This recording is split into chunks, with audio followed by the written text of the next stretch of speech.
Hello everybody and welcome back. My name is Winback, and on today's episode of Heroes of the Storm, we're going to be playing Junkrat in our A through Z playthrough, and I feel like this is a character that not enough people play to a good ability because it's really strong. So let's just get right into it. It's a YouTube video after all, so feel free to like, comment, and subscribe your heart out. Today's team comps are going to be Junkrat, Artanis, Lily, Hogger, and Gul'dan versus Abathur, Ragnaros, Tyrande, Yrel, and Cassia on Battlefield of Eternity.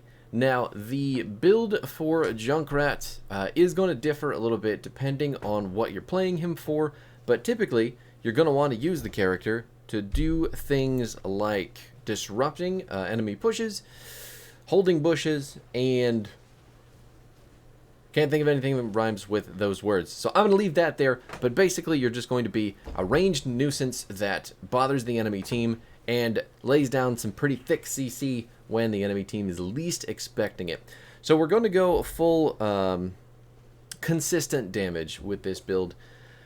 We're going to take Tricky Shuffles at 1. We're going to pick up, 4 is going to be Chattering Teeth. 7 will be the old Sticky Wicket. 10 is going to be, it's going to be Riptire 9 times out of 10, but we may just take Rocket Ride because fun ults are always fun. Your 13 talent is going to be Gotta Trap 'em All, 16 is going to be your Endless Nades, and then 20, depending on which ult that we take, could be an ult upgrade, could be Cannonball. Cannonball is, I believe, everyone's safest pick, but at the same time, I'm like, do I really want that? It's boring. 20 talents being boring should be outlawed in every single character's kit, period. It's stupid. I hate it. But whatever, it exists. So anyway, if you're not familiar with Junkrat's kit, the abilities themselves, oh my god, I know why. It's very quiet. My apologies. I'm going to turn it up real quick. Yeah, 8% is so teeny tiny. My bad there. Now we get all the sound effects and lovely stuff. Your Q has 4 charges, it is mana-less, and it is your longest range damage dealing ability.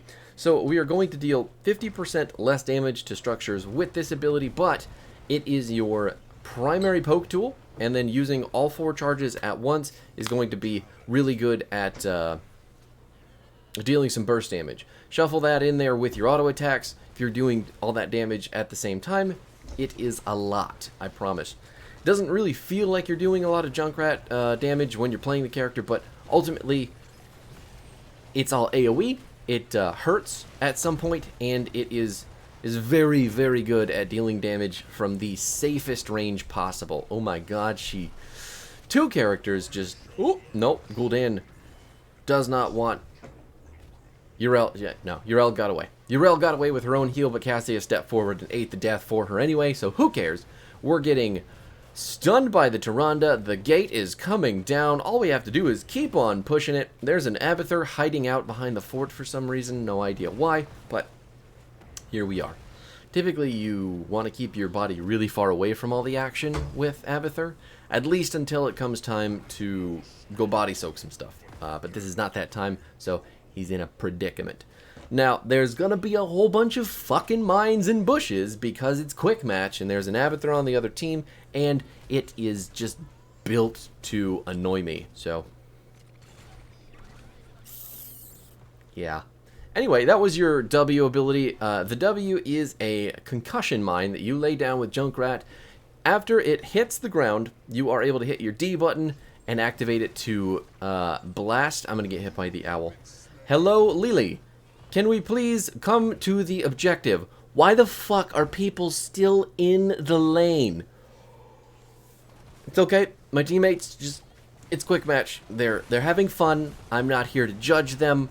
I'm just frustrated because I got killed by a bunch of stupid Abathur mines and an eagle from hell. Looks like Artanis is on his way out as well, and now we just take more and more damage on the Immortal and our health bars, and everything sucks, and I hate it. So, anyway, back to what we were doing. Your concussion mine can be used to pop both an enemy or Junkrat in whatever direction that they are pointed from the mine center. So, very good escape for Junkrat if you needed to do that, or a extremely good disruption and engage for your team if the enemy team likes to just hang out on top of the mine like it's some sort of doormat. I don't know. Things. Your E ability is going to be your trap. It is probably the most important ability with this build specifically because the trap is going to root people for a very long duration, cannot be killed, it cannot be gotten rid of unless Junkrat places another trap or it gets run over by like a minion or a mercenary or something. That includes heroes. So if you're the tank, basically your job becomes, playing into a Junkrat, to eat all of the traps so that they don't kill your squishies for standing in the wrong place. But since we're in quick match, we don't have to worry about tanks eating them because nobody is that smart, and this is how we do it.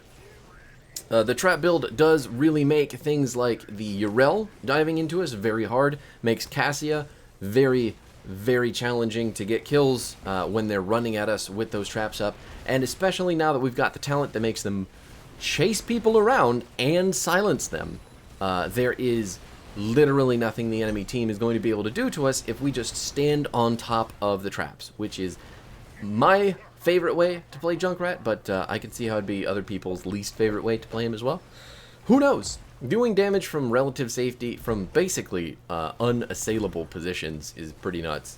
Like, look at that. It's just running after him. He got swapped into it and then blasted out of existence. We're going to get the full fort here with the first immortal, and that is because we can just do so much easy ass damage to the enemy team, and Gul'dan's still on the bottom side of the map soaking into the Abathur, who cannot outpush him in any way. So we just win this really with our heroes alone. I mean, there's nothing that the enemy team can do to push back on us when we've got an objective, and Abathur sure as fuck isn't gonna outsoak an actual wave clear hero. So it's pretty fucking cool.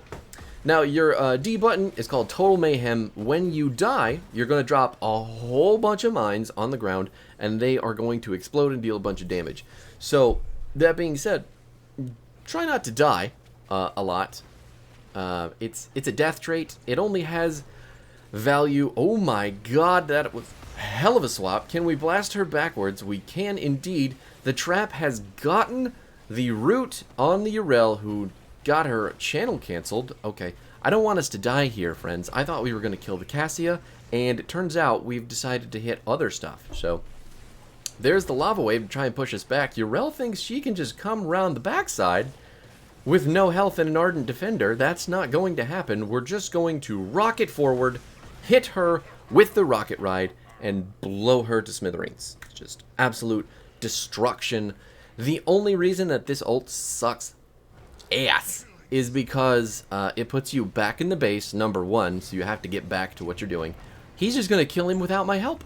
I was going around the bottom to be sneaky and try and help you get the kill, but he was just like, fuck it. Here's my ult, here's all my damage, now you're a baked meatball, Ragnaros. You're fucking dead.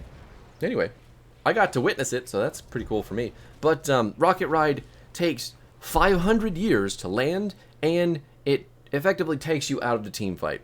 So no matter what you're doing, if you have used Rocket Ride, you're gone for a fair amount of time, and if you miss it, you basically have zero damage whatsoever. It's even really hard to line up with some big CC like Mosh Pit or things of that nature because it takes 3.75 seconds to land.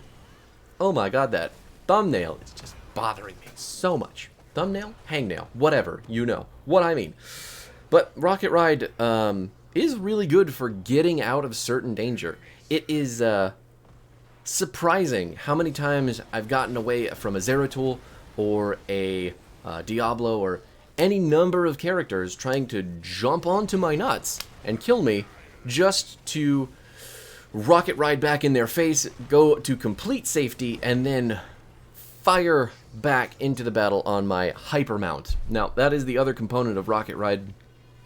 Once you go back, you are going to hop on a mount that's going to give you 150% move speed, which is just going to get you right back to the team fight way, way faster, assuming it's still going on, but it does still take you quite a while because you have to traverse a lot of the map, truly.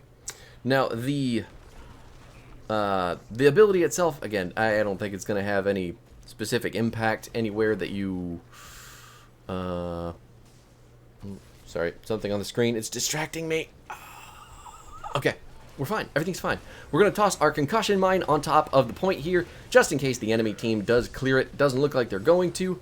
So we can... Ooh, there's the Urel hopping on top, chasing down people. We've got the rocket ride. The concussion mine activation is global, so even if we're not there specifically, we can still hit the D button and poof, anybody off of the point that we need to. That's a bad guy. So that's still good for us, even if the use of the rocket ride wasn't great. Now the nope, didn't get there in time. Couldn't bounce him out. The B steps aggressively coming down from the friendly team into the enemy keep with the objective. Now the trap talents for Junkrat, I mean, they're not anything insane. All they really do is buff the utility of the traps, because the traps have so much fucking utility as it is with the root and the root duration on them. Buffing them further just makes them more nutty. That being said, what we're seeing is going to be the chattering teeth with the ability to chase people down, so you can kind of be more offensive. 12 health. Fuck yeah. Just walking towards the concussion mine to boost ourselves out of there. But making them move is going to make them a little bit more aggressive. You can position better with them. The sticky wicket silencing in them is going to be the most important thing, because that means nobody can cleanse them and get out of them. And then lastly, the gotta trap them all, having 2 traps down all the time is going to create an extremely large zone of denial. So the enemy team has to walk into these traps that are going to chase them around, root them, and silence them for 2 seconds, and it's kind of like, how the fuck do we even go over there? You don't. As you can see, they just ran it into our team and had no business doing so, because all of our damage was really safe, really healed up, or just really hard to hit. I mean, it's fucking nuts that I didn't end up on the screen, but my god, Gul'dan, he deserved it. Just absolutely fucking slapping the enemy team with his damage. That is such a good character. This one's really good too, though. Junkrat is a really, really strong macro and team fight character.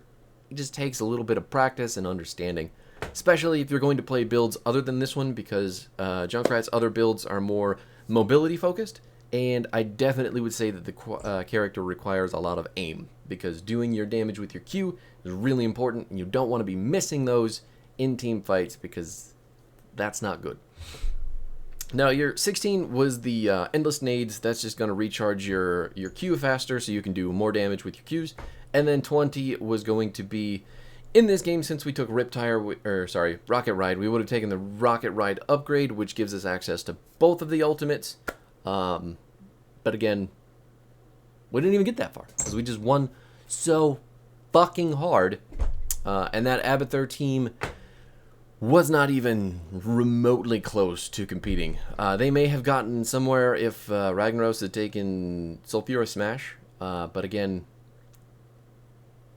I don't think they were actually prepared for what happened to them, so yeah. Anyway, there's the stats. Again, the whole team really just living forever. Didn't do the worst amount of damage, but definitely didn't do the most.